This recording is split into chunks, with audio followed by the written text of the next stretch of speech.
Hey everybody, Brett from AstartesGaming here, back with another Mount Blade 2 Bannerlord developer blog.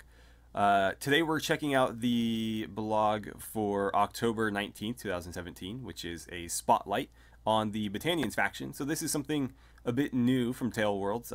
They've been doing a lot of Q&As or feature spotlights, but this is the first time that we've got any sort of in-depth look at any of the particular factions. And I think the Battanians especially warranted a spotlight because they, unlike just about any other faction in Bannerlord, don't have a direct precursor in Warband. Or I guess I should say successor, since Bannerlord is taking place before Warband. But for example, the Volandians in Bannerlord look to be direct precursors to the Swadians in Warband, or the Asurai in Bannerlord to the Saranids in Warband. And there's a few others that have very direct sort of ancestors, I guess, between games. Whereas the Battanians have no sort of clear succession. They almost appear to be sort of like forest bandits. And so I'm really looking forward to jumping into this and seeing what Tale Worlds has to say about it, because I've actually dedicated a whole video to exploring this concept, and so I'm interested in hearing it from, the developers themselves. So let's go ahead and dive in. The misty hills of northwestern Calradia are dominated by the Battanian clans, the original inhabitants of much of the continent. So right there, that is brand new information. Apparently, the Battanians are the native people of Calradia. It says most of the continent, so what entails most, I don't know, obviously. But it definitely seems like they are sort of the native faction. And I'll talk more about this later, because they're going to explain more about the faction. Something that I've already discussed and we've already covered, but if you haven't seen any of that on my channel yet and you're new, I'd rather cover it in their words first, and then we'll come back and discuss it. So their hilltop fortresses have borne witness to countless wars fought to resist outside invaders. First, the Empire's legions, and more recently, the rising Sturgeon and Volandian kingdoms. They are masters of the longbow, the night raid, the sudden wild charge out of the woods. They idolize valor, but especially like it when mixed with a bit of mischief. The cattle thief who can whisk an entire herd into the fog, the champion who dines with a rival tribe, and regaling his hosts with an anecdote of battle, produces from his bag the skull of one of their kinsmen that he took as a souvenir. And then we get a nice screenshot of some of their lighter cavalry charging into battle here. It looks like they're going to make extensive use of like furs, scale armor, bits of leather, round shields. And so we go into the next paragraph where they say, as readers have probably guessed, the Battanians are inspired by the Celtic peoples of Western Europe, in particular the Picts, Irish, and Welsh of the early medieval era. We know that they've also taken at least minor influence from the Dacians and or Thracians, in that they have a dedicated Falkman unit. If you're not familiar with the Falks, it is sort of like a... I've tried to describe this in other videos. It's a bit hard. It's sort of like a scythe. If you took like a scythe blade and stuck a sword handle on it, it's sort of like that. But if you don't know what a Falx is, F-A-L-X, Google it and you'll get a pretty good idea. But they were extensively used by the Dacians and the Thracians. By the Dacians so much so that the Romans reportedly had to modify their armor in order to better deal with the Dacian Falks, because they were inflicting such heavy casualties on the Romans. So that is at least one other I don't think you could call them Celtic. When you say Celtic to me, I think the peoples that they've mentioned, the Picts, the Irish, the Welsh, I guess just like the Britons at large, but I don't think of like Eastern Europe, so not Celtic, but certainly like a similar group in terms of how they would have, been treated by the Roman Empire, or in this case, the Calradian Empire. So Let's see. Mountain Blades Calradia is a low fantasy setting that we think gains from cleaving fairly closely to history. Our physics-based combat system, for example, gives a well-balanced sword or hard-hitting axe the characteristics that you'd expect by looking at it. A murderous-looking ascent up a cliffside to assault a fort should be murderous in the game, thanks to an engine that gives defenders the ability to rain down rocks and arrows on attacking forces. So, as I was sort of alluding to earlier, they're saying that the Battanians are essentially the native peoples of Calradia. And we know that the setting of this game is going to be sort of the fall of the Calradian Empire. So it seems like the relationship they're trying to set up between the Battanians and the Empire is sort of one of that of like the native Britons and the Romans when the Romans came to the British Isles. And that would be interesting to explore. We're going to get a game set much later than that, though, so there probably won't be a ton of information regarding that, especially since these games are always very light on lore information. Generally, you're going to get tidbits from talking to various companions and stuff, but it's not like an Elder Scrolls game where you can pick up like a book in universe and read about the lore there. So we probably won't hear much about this, but it's an interesting thing to think about. So because of this design philosophy, we try not to introduce any social institutions that would be impossible to find in the technological and economic setting we describe. But we also don't mind borrowing a bit from other times and places outside of our core setting, which is the 10th and 11th centuries. A couple of people have been arguing about this with me forever. They've mentioned this before, that all of their influences are taken from the 10th and 11th centuries, which is... I always have a hell of a time with these. I believe it would be... So the first century is like 0 to 99. And then second century is 100 to 199. So the 10th century would be 900 to 999, and the 11th would be the year 1000 AD up to 1099 AD. So I believe around the time of the First Crusade, a little bit before that, like roughly Viking Age, there was a lot of people talking about like Roman Empire fighting like the Germanic people, sort of like around the time of Julius Caesar. We're not getting any of that sort of setting in this game. There's a lot of people that were really insistent that we were, and I've been saying no for a long time. I was hoping that the Calradian Empire would be inspired more by a fall of the Roman Empire era around the time of like, if you've played Total War Attila, that sort of setting, like post-Constantine, maybe even post-Attila the Hun, but like a crumbling Roman Empire type setting. But they seem to have completely jumped over that and are kind of going off on their own tangent here. So the Calradian Empire, I'm not sure what exactly the basis is going to be. The closest thing we would have to a Calradian, or I guess Roman Empire, during this time period that they've sort of set is their inspirational period, would be the Byzantine Empire, which is, of course, the Eastern Roman Empire and the remnants of the Roman Empire. Or you would have, I believe around that time, the Holy Roman Empire. So it seems like, based on what we've seen of the Calradian Empire, they're taking an extremely Byzantine heavy influence. All of their equipment seems to be pulling from the Byzantine Empire during those periods.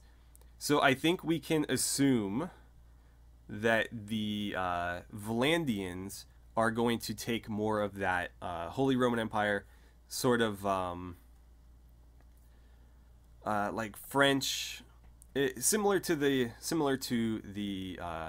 Swadians, in that, you know, they'll have like the Western European knight. I don't know if we'll have knights. Actually, I do know that we're gonna have knights in name because they've mentioned it already.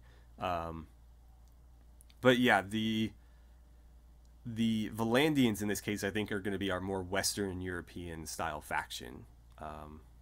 So I guess we'll see. Hopefully they give us more of these for every single one. Obviously, I'm just sort of speculating here, although they have released tidbits here and there, which I'm building these speculations from. But anyways, we're getting off track. So, for example, the Dark Age Celts built some mysterious and majestic structures like massive roundhouses and complex concentric fortresses.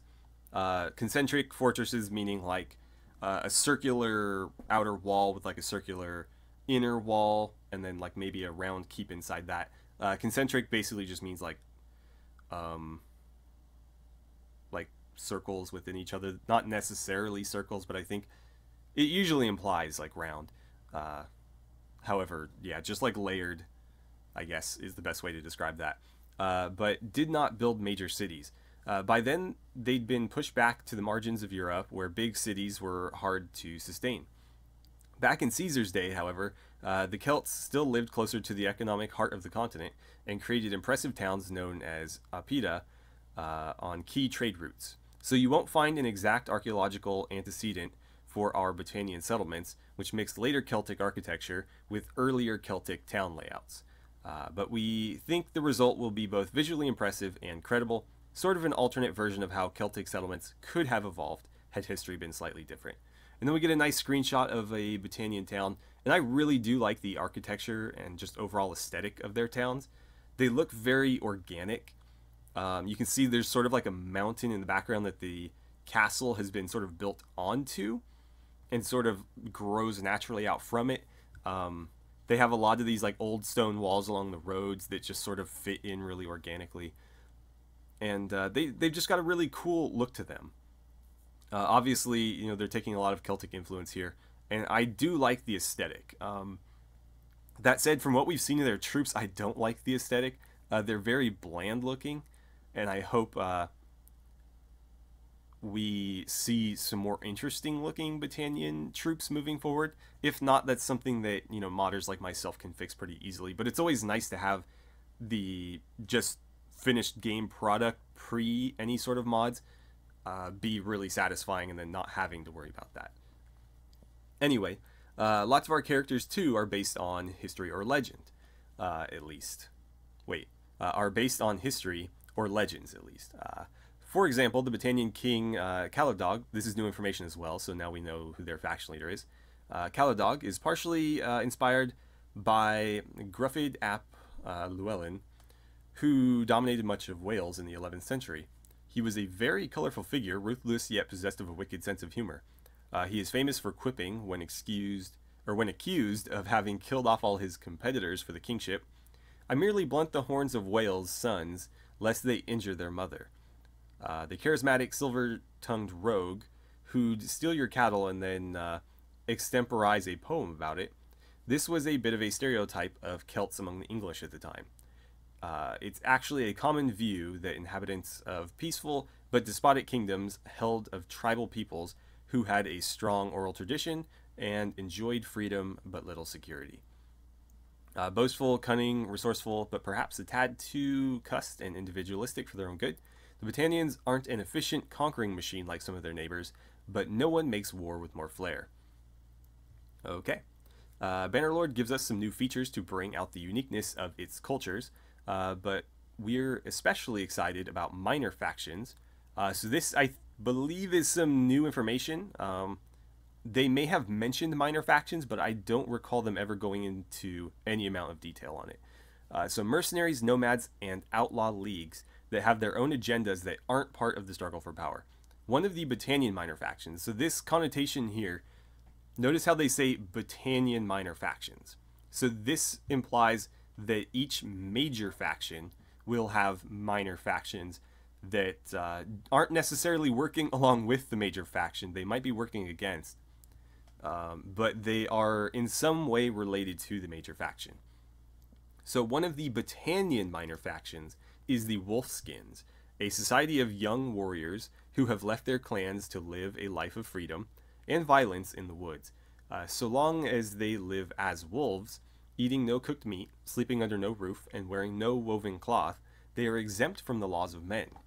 The Wolfskins are inspired by the Fiona, a fighting brotherhood who were the stars of a major Irish saga. It treats them as heroes, but they also have a dark side, extorting money from clans who are interested in mundane things like marriage and crops and don't have time to fight all the time. The Fiona is a group of, they were generally the sons of fairly wealthy, fairly wealthy Irish landowners, and for example, if they weren't necessarily in line to inherit anything directly, they would go join the Fiona, which was sort of like a roving war band that would basically fight for the Irish king. And during, I believe, my history on them is a bit rough, but at times they would basically take up residence with like a lord, for example, and he would like feed and house them in return for their services, or sometimes they would just sort of be out on their own hunting for food and sort of making their own way. But they didn't necessarily serve anyone directly. However, I believe the king could call on them at his leisure. Anyway, let's see. Simon Young, a historian who wrote a brilliantly entertaining reconstruction of Darkest Britannia, AD 500, suggests that the Fiona may in reality have given rise to the legend of werewolves. The Code of the Wolf, however, is our own invention. And then we get some nice like concept art of the Battanians here. If they looked like this in game, I would like them a lot more. However, their clothing tends to not have any color. They have like gray furs on grayish leather with like iron scale armor, and they just end up looking very, very like gray. So I'd like to see them have more color, more interesting, furs and stuff like that. But otherwise, I do find them to be a really intriguing and compelling faction, and probably one of the factions that I want to play the most, especially since we found out that the various groups of the Empire are all going to look identical. So there are 3 like Empire factions, and none of them are going to look any different. They'll all be vaguely Byzantine. So I initially was really looking forward to playing all 3 of the different ones and hoping they would all feel and play differently. But that doesn't seem like it's going to be the case. So the Battanians sort of jumped out to me at that point because they offer a playstyle that is sort of unique to them. Like, you might have been able to do something similar in Warband with the Rhodox faction. However, obviously Bannerlord is going to give us a lot more features and things that allow us to be a little bit more immersed in the gameplay. So you could run a sort of like bandit lord who operates in Battania or eventually leads the Battanians.